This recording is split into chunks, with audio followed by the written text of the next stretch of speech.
Belilah perusahaan yang memperkaya semua pemegang sahamnya dengan adil. Janganlah membeli perusahaan yang hanya memperkaya pemegang sahamnya yang merangkap sebagai komisaris dan direksi. Oke, jumpa lagi dengan Edwin di channel analisis laporan keuangan. Untuk sesi kali ini saya mau bahas si IMB Niaga ya, BNGA gitu, menarik atau enggak ya nanti kita lihat bareng-bareng gitu ya.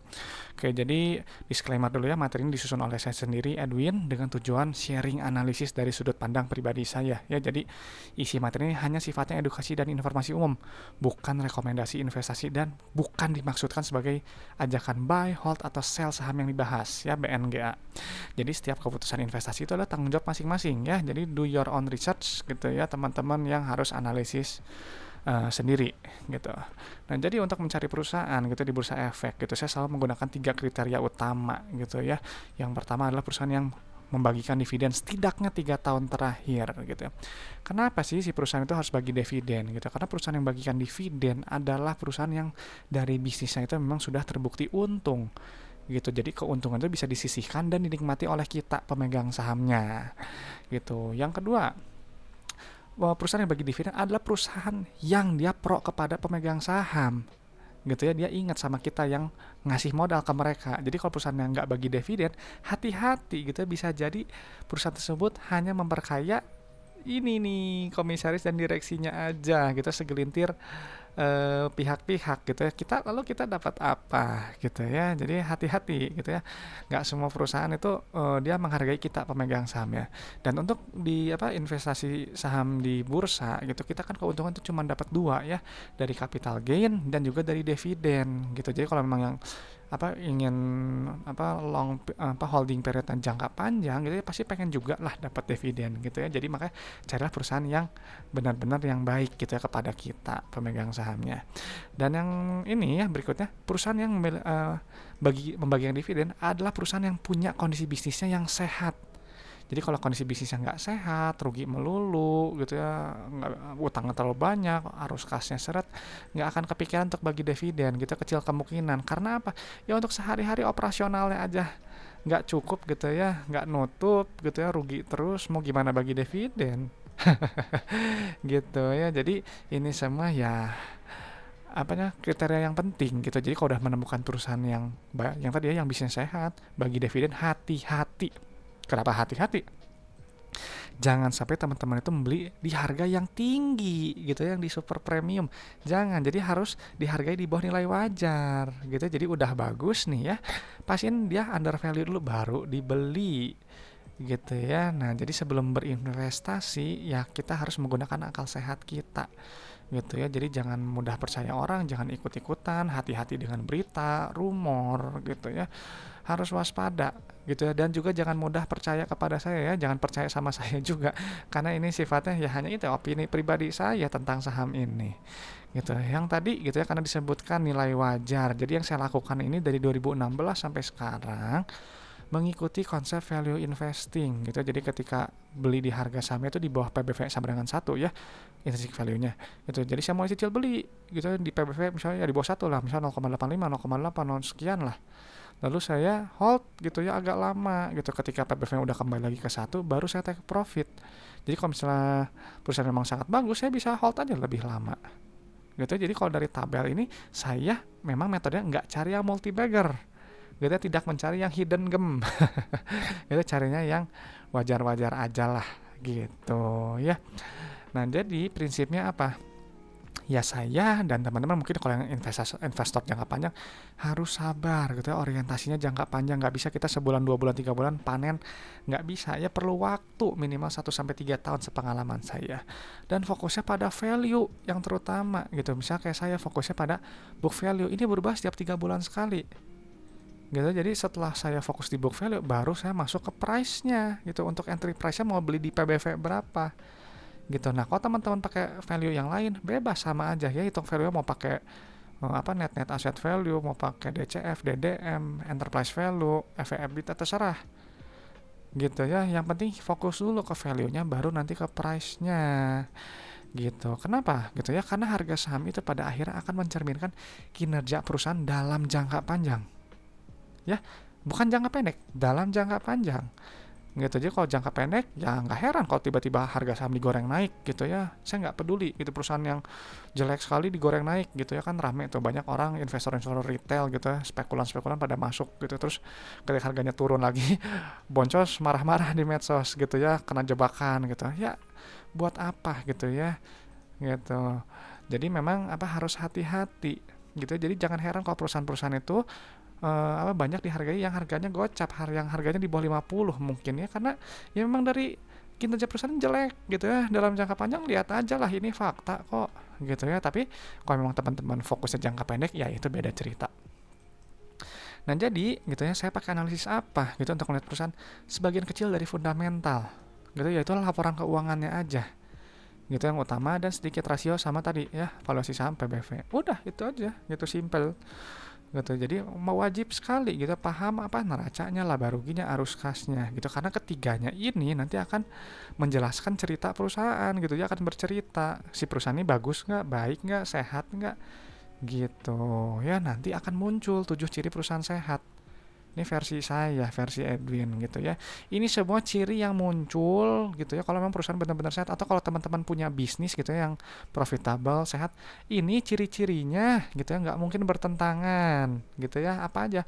Bisnisnya sehat, uang kasnya nyata, likuiditasnya cukup, keberlangsungan operasinya baik, bisa bayar dividen gitu ya, nggak bergantung utang terlalu besar, ada pertumbuhan, ada ekspansi gitu ya, bisa menjaga kita investornya gitu ya, kepercayaan investor, dan juga pemberi pinjaman kreditornya.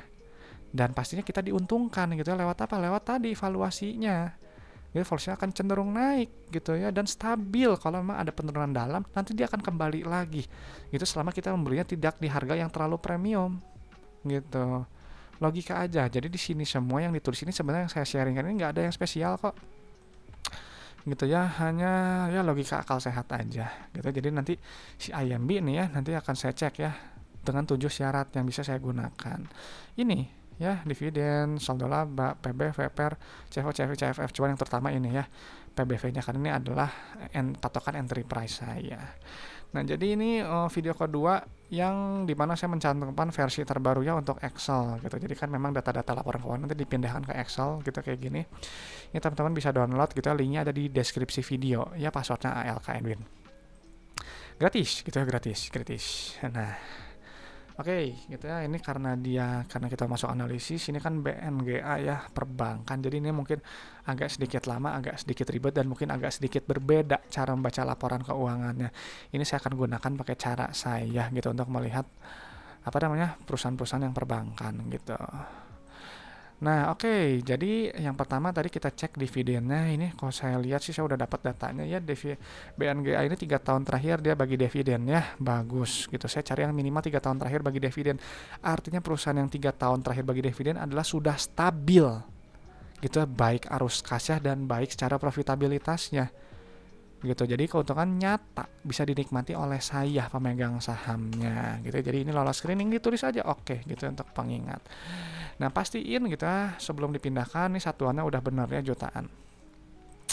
Ya kalau di bank itu nggak ada kas tara kas, adanya kas aja, dan nggak ada aset lancar ya gitu. Jadi format yang saya gunakan ini biasanya adalah pada format non bank gitu ya. Jadi mungkin baru teman-teman yang pertama kali nonton video saya dan pertama kali yang lihat perbankan mungkin agak bingung sedikit gitu, tapi ikutin aja gitu cara saya gitu. Kalau mau lihat gimana boleh gitu ya. Ini yang dipindahkan yang pertama itu adalah kasnya dulu ya, kas ini yang paling atas gitu. Kenapa kas ini penting gitu ya? Karena kas itu adalah uang total yang berada di dalam dompet perusahaan gitu ya. Uang ini yang digunakan untuk bayar operasional, bayar ekspansi usaha, bayar pinjaman, menerima pembayaran, semua pakai uang kas gitu ya. Jadi kalau kasnya terlalu sedikit, hati-hati, bisa jadi operasionalnya terganggu gitu ya. Nanti kalau terganggu nanti pinjam utang bayar bunga gitu ya. Kalau terlalu banyak, hati-hati juga, artinya perusahaan itu nggak efektif memanfaatkan uang kasnya gitu, malah ngendap di bank coba gitu. Jadi harus hati-hati gitu, cari yang optimal ya, jangan terlalu banyak, jangan juga terlalu sedikit gitu ya. Kasnya udah dipindahin nih ya, langsung loncat di ekuitas ya. Nah cari yang namanya saldo laba. Nah ini nih, nah saldo laba ini kan ada dua ya, ada yang dicadangkan sama yang belum dicadangkan. Kalau yang dicadangkan itu istilah lainnya ini nih, cadangan umum dan wajib ya. Jadi ini angkanya yang dipindahkan juga ya.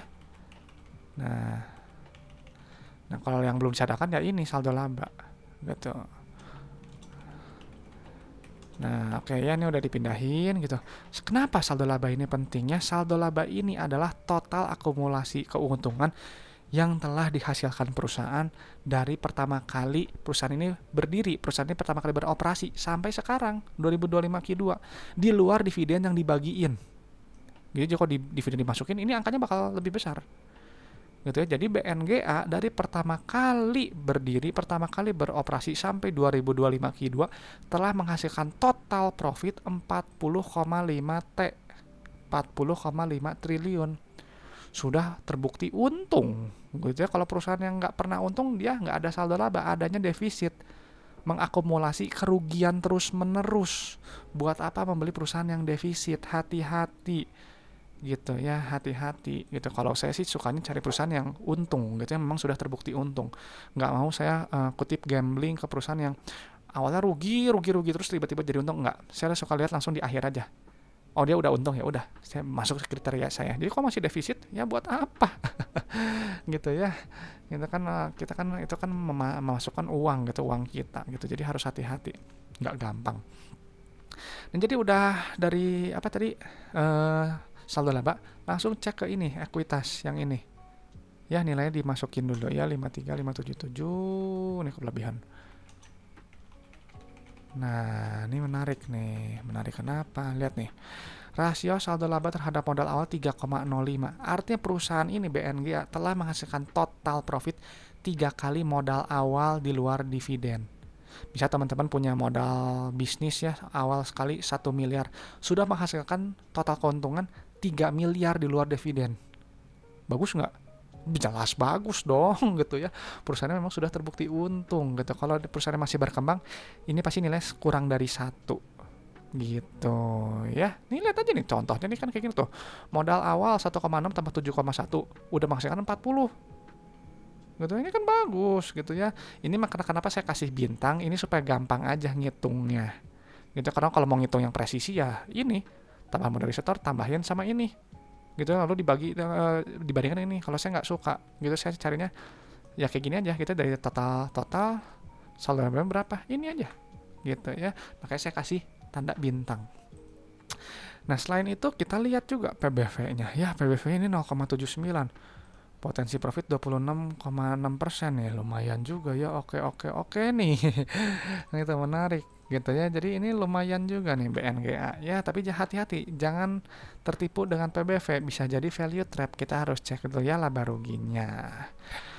Nah, untuk perbankan ini memang agak berbeda ya. Jadi perbankan itu nggak ada namanya laba bruto biasanya gitu ya.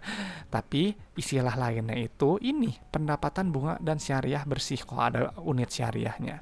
Lalu pendapatannya yang mana? Pendapatannya yang ini, yang atas ini, dijumlah aja gitu ya. Nah, ini kita jumlah dulu ya. Ada unit yang reguler, unit yang syariah. Kita masukin saja angkanya. Ini kenapa nih?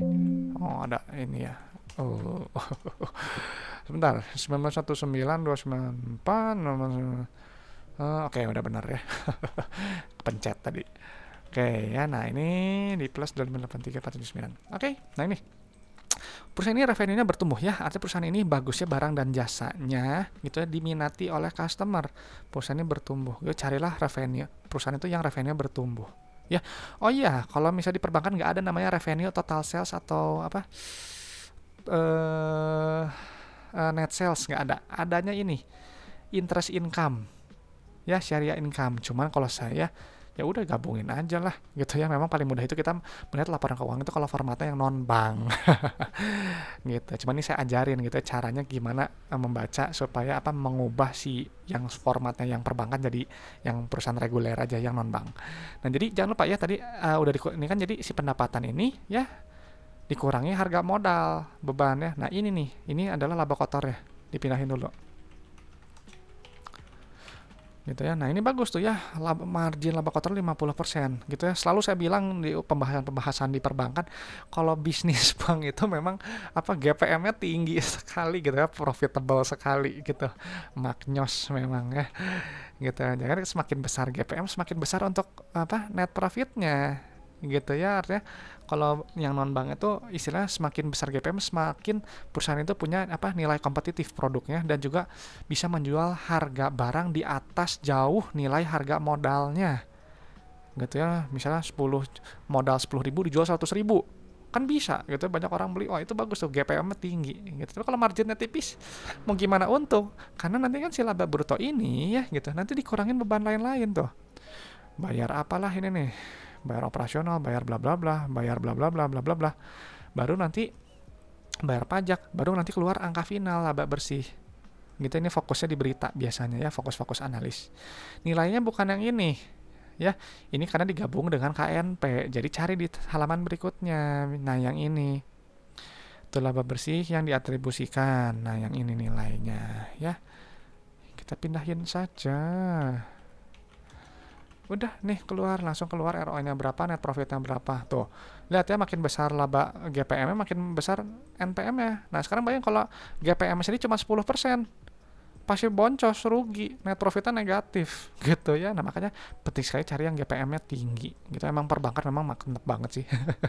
Nah, ini dari PER ya, ini udah bagus nih, udah di bawah 10 ya. Saya cari yang di bawah 15, di bawah 10, ini udah bagus nih. Nah, ini murah sekali, udah murah, bukan murah sekali ya, udah relatif murah, bisa masuk watchlist saya ini ya kayaknya. Cuman ingat ya, jangan mudah percaya. Oke nih, PBV-nya murah, hati-hati value trap, lihat profitabilitas.